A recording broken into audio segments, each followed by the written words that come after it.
New legislation for fast food workers, and it's not about $15 an hour.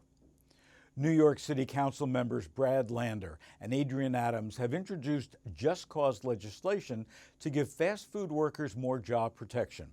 The bill prohibits fast food companies from firing workers or significantly reducing their hours without a stated reason, or would give employees the chance to correct their behaviors before termination. With this legislation, New York City could lead the nation in offering job security for fast food workers. The president of Fast Food Justice, an organization that fights for workplace improvements for fast food employees, said that staff have been fired for infractions as trivial as not smiling enough.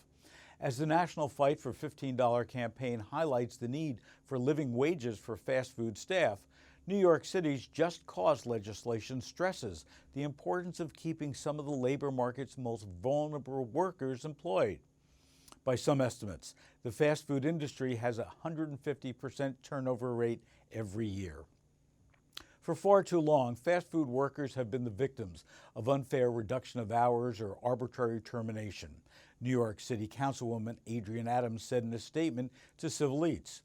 By enacting just cause legislation, the city could require that fast food chains demonstrate a legitimate reason for terminating a worker or reducing their hours.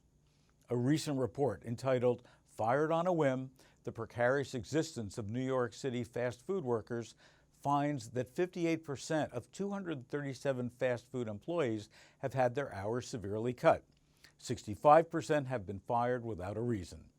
The New York bill would require fast food chains to clearly outline job expectations and give workers warnings, chances to improve their behavior, and notice of possible termination. McDonald's has another solution. They're hiring 250,000 summer jobs staffed by running ads on AARP's job board. While the percentage of teens, those 16 to 19 years old, working summer jobs has fallen from more than 50% to 35% over the past 20 years, the 65-plus crowd is the fastest growing segment of the workforce. The average age of today's fast food worker has risen to be 29 years old.